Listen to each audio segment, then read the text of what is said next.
Good evening, card fighters, and welcome to the Hoodie Ninja TCG's Divine Dragon Caper set review. Today we'll be going over the Shadow Paladins, and let's get right into it with another Grade 0 4K stand trigger with a cool ability.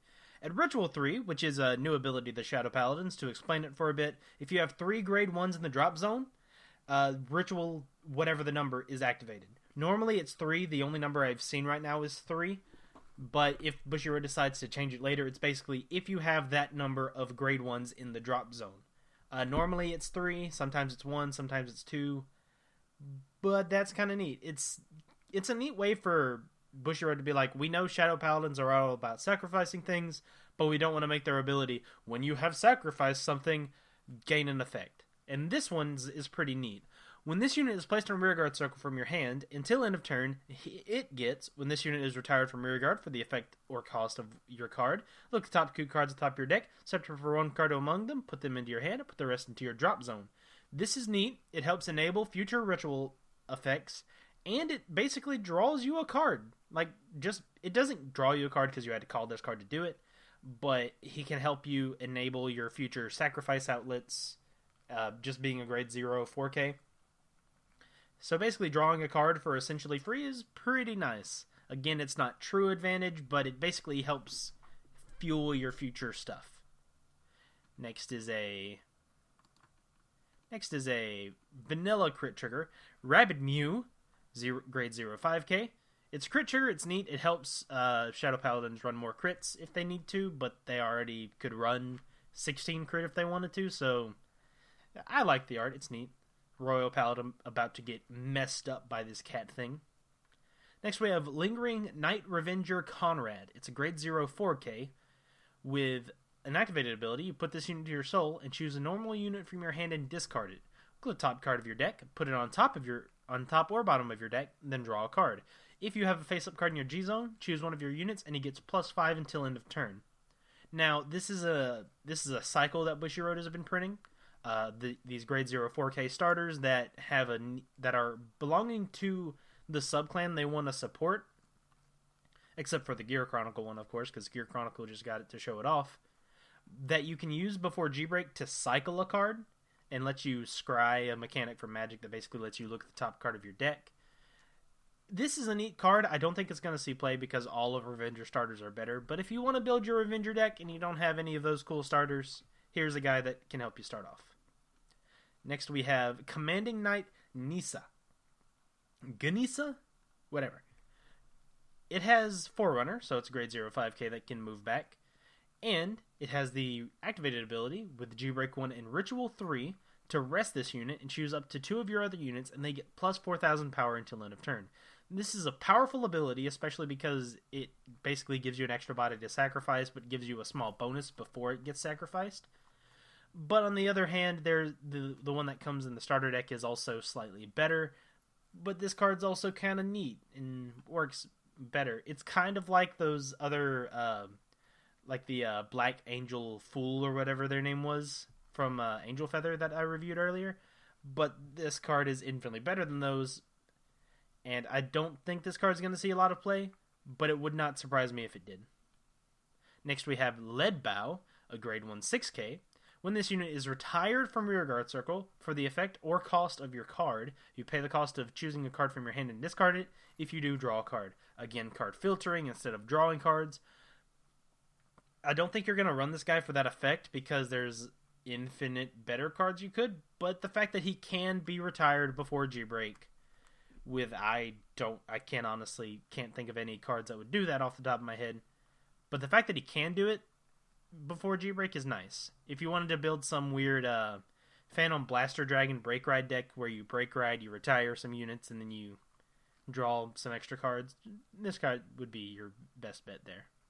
Next there's Detecting Revenger Ify, a grade 1 6K, with the activated ability on rearguard to rest this unit. Reveal 5 cards from the top of your deck. Choose one Revenger Raging Form Dragon from among them. Put it into your hand and shuffle your deck. If you did not put it into your hand, choose one of your other units. It gets plus 2,000 power until end of turn. More Raging Form Dragon support, which I'm not sure the deck actually needed any. But this guy's pretty neat. You're not going to run it because there are better Revengers and better ways to search up your Raging Form Dragons, as we'll get to in a bit. but it's got good art. It's fine. I'm not sad it got printed.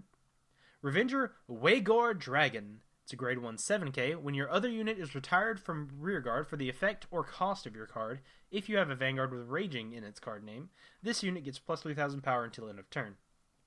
So if you activate your Raging Form Dragon, this guy's already getting plus 9k, which makes it a 16k attacker, which is really good. The problem being, he's probably one of your first targets to actually retire, because you want your New Ability Revengers to be your 12k attackers.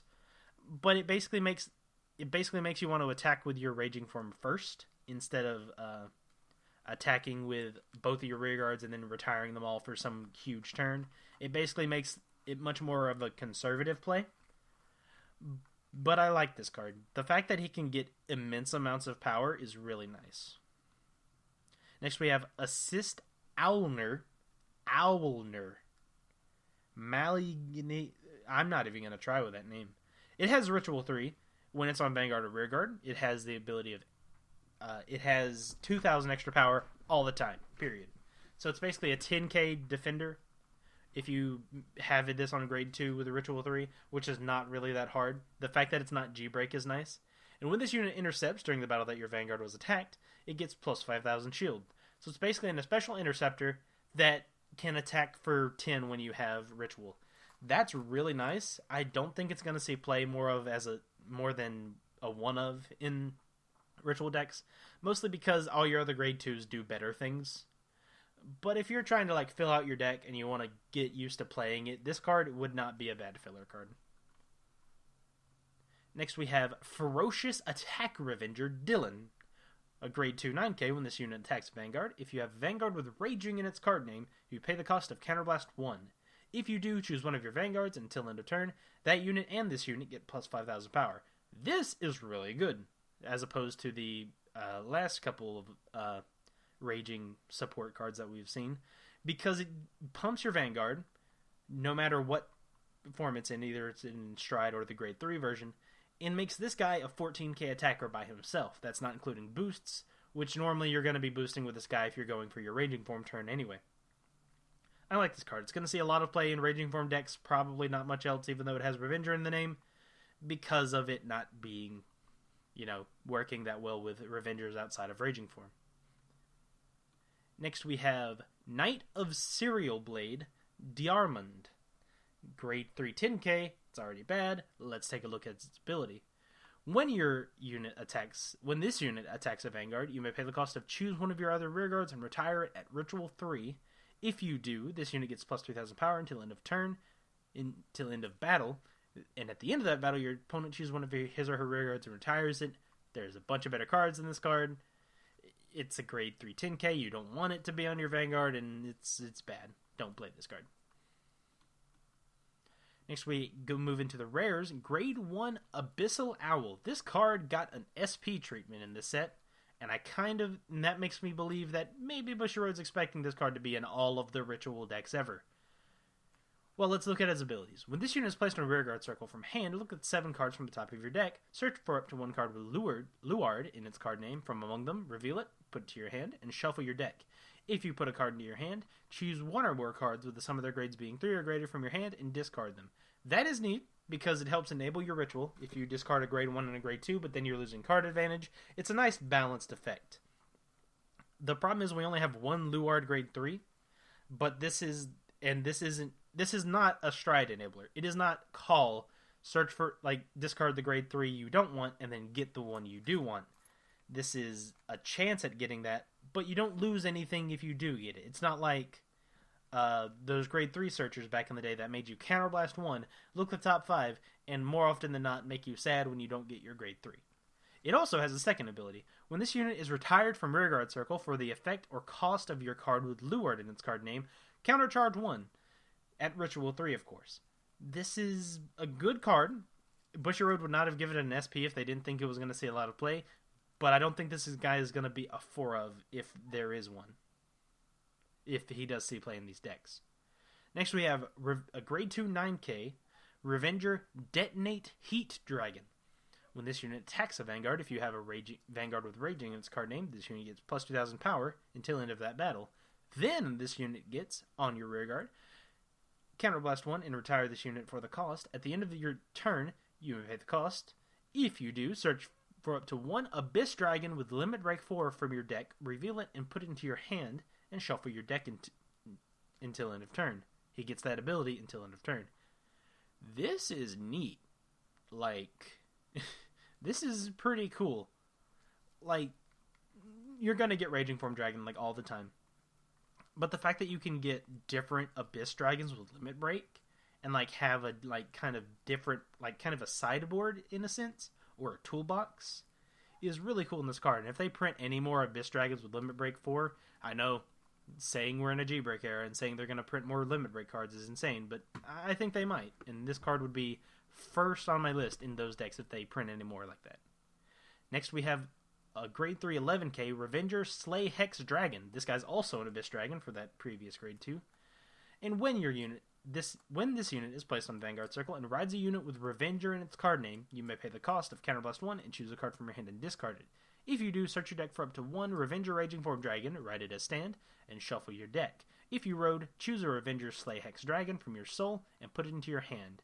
So basically, for the measly cost of 1 Counterblast and having another card in hand, you get to ride every game. If you ride to grade 3, you're riding into Raging Form Dragon, which is really good.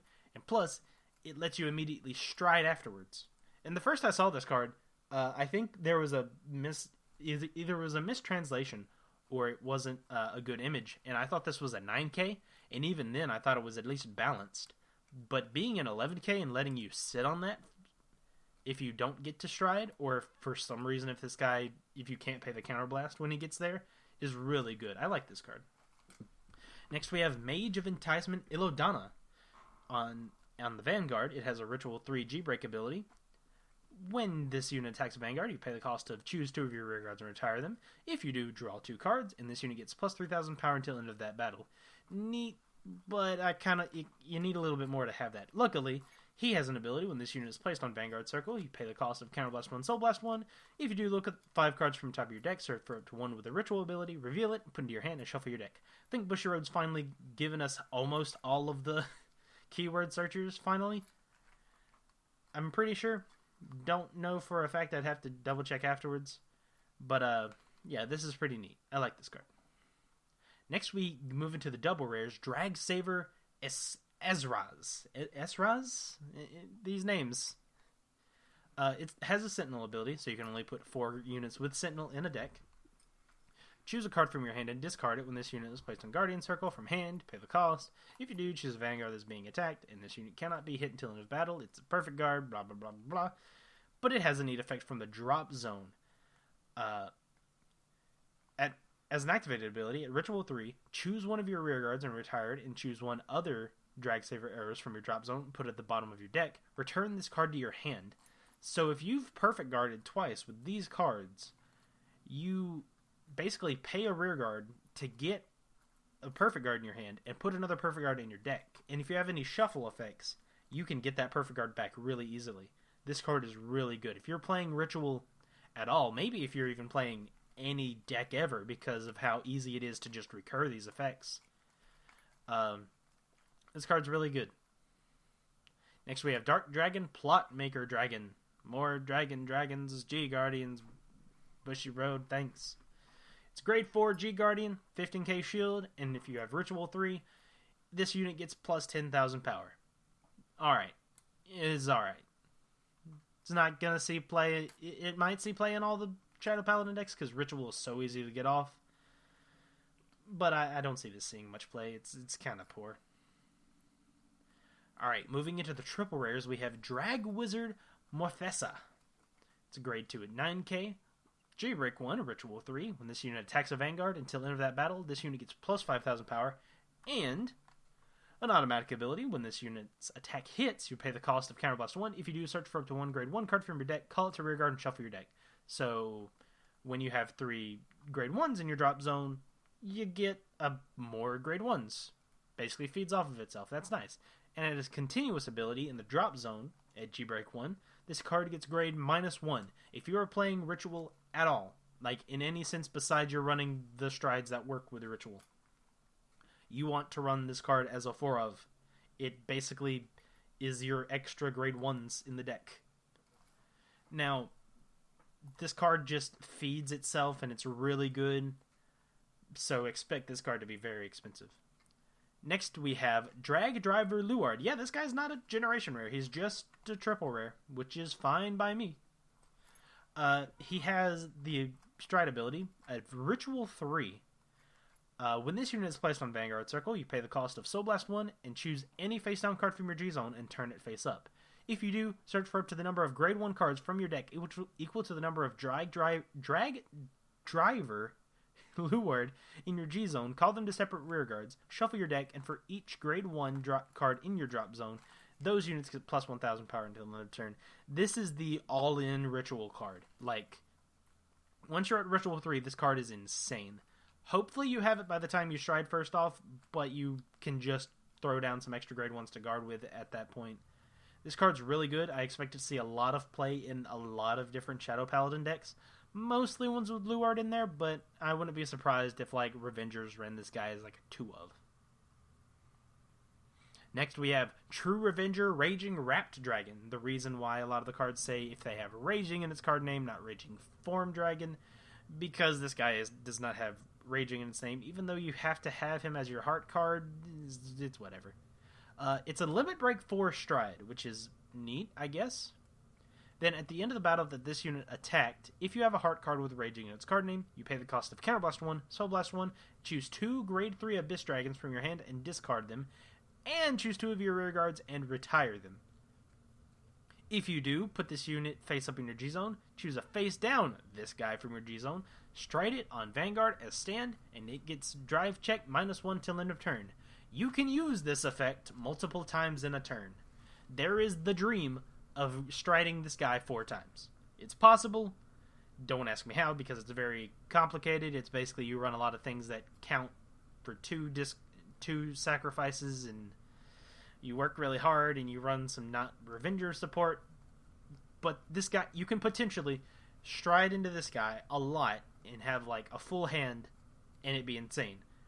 Now, that is in Magical Christmas Land, and I understand it's close to the season, but I don't think that's going to happen a lot. This card is still insane. If you're running a Revenger deck with Raging Form Dragon in it, you play this card.